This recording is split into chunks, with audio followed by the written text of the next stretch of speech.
de função. Exatamente. Nós não paramos de conversar. Saímos do artesanato, eu já vim conversando com a doutora Mariângela Badalotti.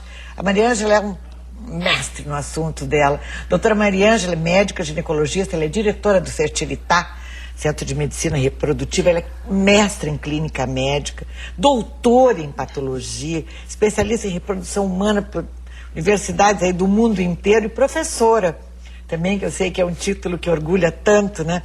É professora de ginecologia e coordenadora do Departamento de Ginecologia e Obstetrícia da Faculdade de Medicina da PUC e chefe de serviço de ginecologia do Hospital São Lucas.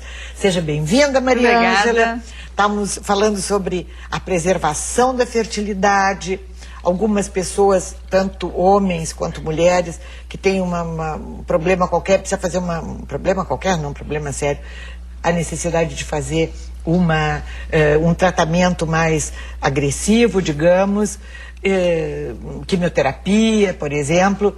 E aí, como preservar a sua fertilidade? Ou até uma pergunta que eu fazia para a Mariângela, se ficarmos muito tempo entre um parto e outro, digamos, uma pessoa que recasa, reconstitui a sua vida, quer ter outro filho, como preservar a nossa fertilidade? Dani, a gente pensa, as pessoas em geral acham que não é bem assim, mas tem várias coisas que a gente pode fazer para tentar nos manter mais férteis ao longo do tempo. Nós temos um relógio biológico que é inflexível e não nos dá chance além de um determinado momento, que eu brinco, né, hoje a longevidade aumentou barbaramente, o nosso pique aumentou, né? A gente teria condições por comportamento, por atividade de ser mãe mais tarde, mas até eu brinco... quando, Mariângela, aproveitando? Continua sendo a mesma questão de sempre. A partir dos 35 anos começa a diminuir a chance, a partir dos 40 já começa a ficar bem mais difícil, a partir dos 42 mais ainda. Por isso que eu brinco que esqueceram de avisar o ovário, que ele poderia continuar funcionando por mais tempo, porque os hoje homens se tem ainda condições. têm essa vantagem, né? O homem... Se bem que uma vez se achava que a fertilidade masculina fosse infinita. Hoje a gente já sabe que não é exatamente assim. A partir dos 45, 50 anos começa a reduzir a fertilidade masculina também. E quando o casal tem a faixa etária mais ou menos parecida, quer dizer, a mulher em torno dos 40, o homem em torno dos 45, aí isso tem um peso bastante importante associado na redução da fertilidade. A gente não pode dizer que não adianta, né, Tânia? Mas eu vou dizer que é mais, que é mais difícil. Sim. E a propósito da dificuldade de engravidar, sabes que o ano passado, pela primeira vez, a partir do ano passado, a Organização Mundial da Saúde considera a infertilidade uma doença. Que até aqui a infertilidade era vista de um cunho social e o ano passado a OMS colocou a infertilidade como uma doença do sistema reprodutivo. Quer dizer, a máquina ali não está funcionando como deveria. Algo está mal nesse funcionamento. Então, o que a gente pode fazer para preservar, que era a nossa assunto inicial? A gente pode ter hábitos de vida os mais saudáveis possível. Então, vamos nos afastar de drogas em geral, lícitas ou não lícitas. O cigarro reduz a fertilidade, principalmente a masculina. Reduz o número de espermatozoides, reduz a qualidade do espermatozoide. A mulher que fuma, as fumantes engravidam 20% a menos que as não fumantes. E pode ter um aumento de risco de gravidez na trompa da fumante. Porque o fumo mexe, não faz a trompa ser tão mais ágil na questão de trazer o embrião para o útero e dificulta a implantação do embrião. Mas quando a gente fala isso para os fumantes, eles não ouvem. Não acreditam muito, né? Não acreditam. Mas é verdade. E agora, até sem querer mudar de assunto, mas aproveitando, que há uma pesquisa dizendo que o fumante pode prejudicar as pessoas, nem precisa fumar na minha frente. Eu passo a ser fumante passivo no momento que eu tiver contato com a tua roupa. Com certeza. Quer dizer, uma mãe que pega um bebê no colo, uma mãe, um pai fumante, o bebê está tendo contato com o cigarro ali.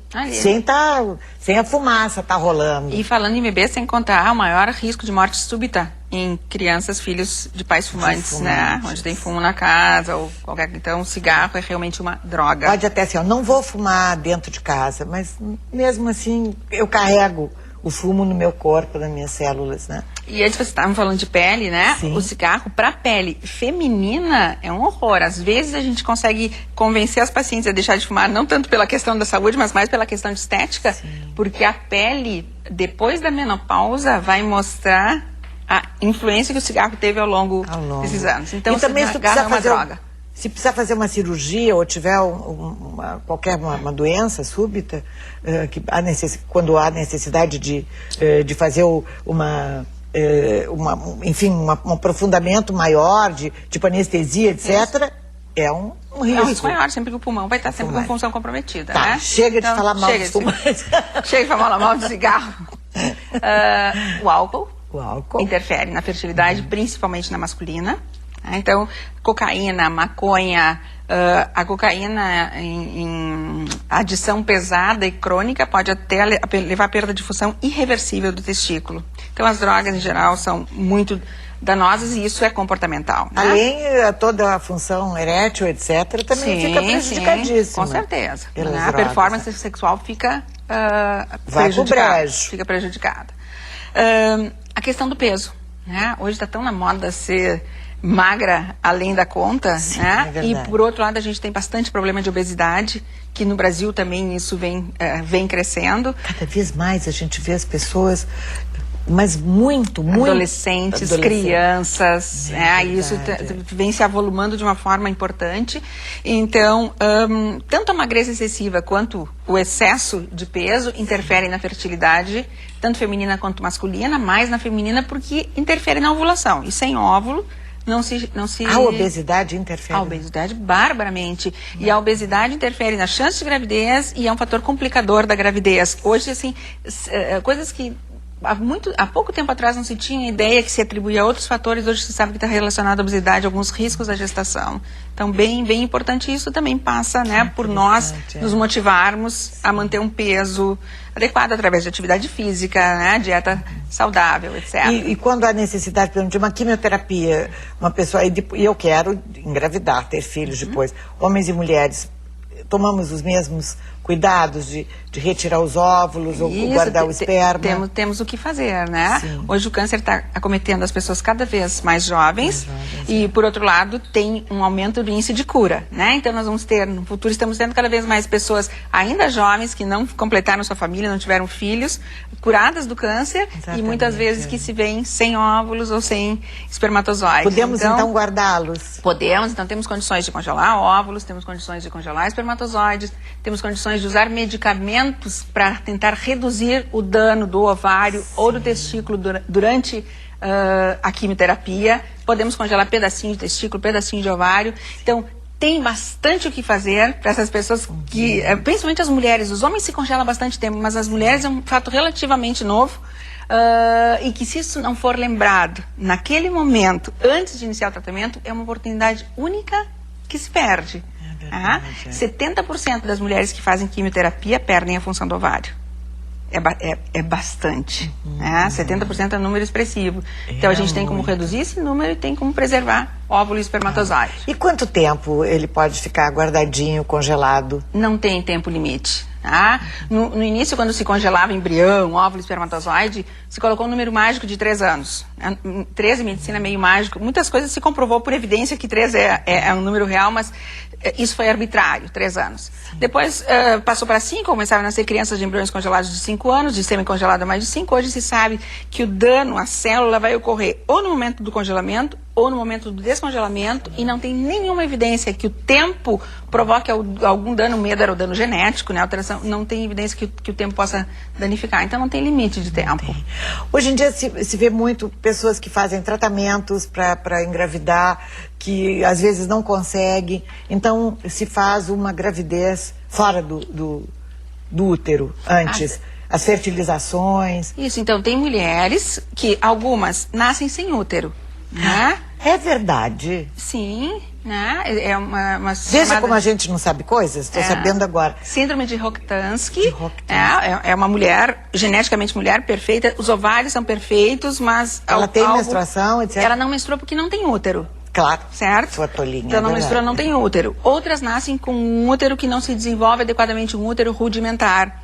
Algumas mulheres, por algumas situações, têm o útero retirado ao longo da vida. Sim. Esse útero rudimentar seria o chamado útero infantil, como diziam assim, fulana não engravida. Ela tem útero infantil e as trompas viradas. Bom, uma tragédia, né? O que significa essa patologia? É uma patologia. Esse útero rudimentar é isso. Eu acho que é uma das coisas que se atribui ao útero infantil. Se bem, Tânia, que eu suspeito que essa expressão útero infantil era utilizada antigamente para muita coisa. E muitas vezes eu acho que útero infantil foi uma expressão utilizada para encobrir culturalmente uma infertilidade masculina. Eu conheço vários casos onde socialmente diziam que a mulher tinha um útero infantil. Culpa dela. Quando existia essa questão para não expor uma infertilidade masculina. Mas tem úteros que são mal formados, que são rudimentares, que eles não têm capacidade de abrigar por o bebê. Alimentação, por má alimentação? Não. Aí a questão na embriologia, no desenvolvimento do embriãozinho até 12, 14 semanas, quando se forma o sistema reprodutivo, algumas coisas são conhecidas que levam a isso, outras não, que o útero não se forma adequadamente. Então, tem outras pessoas que têm doenças graves que contraindicam gravidez. Então, nesses casos, eu estou frisando isso porque só se utiliza essa técnica quando tem uma indicação médica para isso. Certo. Então, se pode utilizar a técnica da maternidade substitutiva. Doutora Mariângela Badalotti, uma coisa que eu fico muito impressionada é aquela moça que chama Octomam, que teve... Onde está a ética profissional desse médico que topou fazer isso, possivelmente? Como é que se faz isso nos Estados Unidos, um país onde se tem tantas pessoas, médicos, que perdem o seu direito da medicina, de clinicar? Né? Acho que ele perdeu, né? Pois é, mas como é que uma pessoa... e como é que uma mulher se submete a... Eu acho que esse é um caso que nos deixa sem palavras. Patológico, não? Esse caso não tem...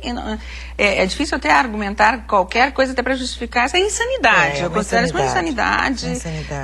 Não tem justificativa. Mas, enfim, não vamos nos desesperar por nada, homens e mulheres que querem ter seus filhos para preservar a sua fertilidade, para ter o seu bebê, digamos, no segundo casamento aos 42 anos, 41 anos, enfim, depois dos 40, é possível, é mais difícil, como o senhor doutora. É mais difícil, vamos manter uma vida saudável, vamos usar preservativo e vamos... as doenças sexualmente transmissíveis, né? E vamos principalmente lembrar que a idade é o nosso grande inimigo. Mas que a gente tomar esses cuidados, a gente talvez leve. Tem coisas muito boas, maravilhosas, que a idade nos traz, mas, com certeza. Enfim, tem algumas outras que nos levam. Mas a gente pode perder essa fertilidade muito antes se não tomarmos estes cuidados. Essa doutora Mariângela Badalotti, diretora do Fertilitar e uma sumidade neste assunto. Muito obrigada, doutora. Depois do intervalo, eu fiquei 3 dias maravilhosos em Caxias do Sul. Queria mandar beijos para as equipes todas, do pessoal do Pioneiro, da TV, da RBS TV de Caxias. Mas nós vamos mostrar para vocês o que foi de divertido, de bom e de lindo estes dias que eu passei lá na Festa da Uva. Vamos rever os melhores momentos da Festa da Uva. Eu vou matar a saudade.